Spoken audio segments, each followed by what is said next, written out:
Hello, welcome to TechSherman. In this session, we will learn about one more built-in function that is percentage time. So here I have created that program. So as usual, today we are writing the code in fully free format. So here on line number 10, we have declared some control option for the debugging purpose, that is no debug IO and SRC STMT. Below to that, I have declared few variables. So the first variable is current time, which is of time type, and second variable is char time. It is character type variable of size 8. Then we have num time, which is of numeric size 6, and another variable we have result, which is of data type as time. Okay, so these two variable we will use to hold the time value time. Okay, and the other two variable we will use to demonstrate the concept of time. So it will hold some character string that we will convert to the time, and this will hold some numeric values that we will convert to time with the help of time bundle function. Okay, so below to that we have a syntax. We have written the syntax for this percentage time built-in function. So it is quite simple. If you remember, in our previous session we learned about the percentage date built-in function, so it is almost similar to the same, but here we are dealing with the time, and in date function we are dealing with the date.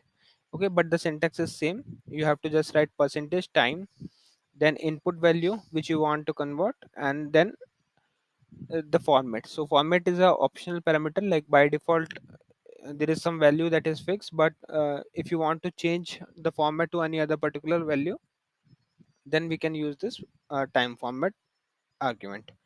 Okay, so there are multiple ways in which we can utilize this time built-in function. So the first one is this. So suppose if you want to get or retrieve the current time. Okay, so this is not a date, it is for time. So if you want to retrieve the current time, so how you will use this function, you have to just write percentage time and then opening and closing parenthesis. So this function now will return the current time, and we will store it into current time variable, and we are just displaying it back to the user. So this is the first requirement. So if you want to retrieve the current time, you can use this time built-in function. Now second requirement is that suppose we have some character values that we want to convert into time. How? Here you can see on line number 32 we have some string which is as 10 colon, then 12, then colon, and 02. Okay, so if there is any value, character value which is valid, okay, it means like the value should be something like that which we convert to the time. It should not contain abc or some letters. Okay, so but if we have something which is in character type but a valid value, so we can use this time built-in function to convert that into data type as a time.